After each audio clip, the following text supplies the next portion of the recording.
આજે આપણે રોટલા ઘડતા શીખીશું. પહેલા તો રોટલાનો લોટ, બાજરાનો લોટ ચારી લેવો, પછી એમાં થોડું પાણી એડ કરવું.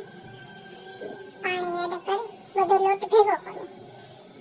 પછી એમાં થોડુંક વધારે પાણી એડ કરી અને એક રોટલા જેટલો લોટ સાઈડમાં લઈ અને પછી રોટલાને મસળવો.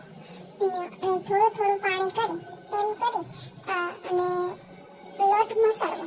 જેમ જેમ તમારો લોટ મસળાય તેમ રોટલો સારો થાય.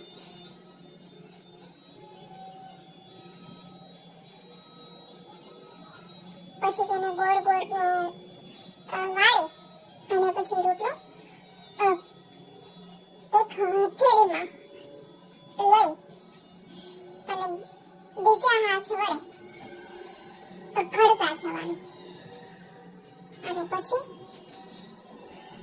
એમાં બે હાથના આંગળાના મદદથી આંગળાની છાપ પાડવાની.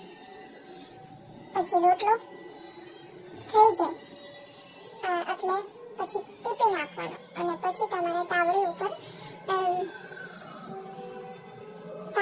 નાખી અને પછી ચોળવી લેવો.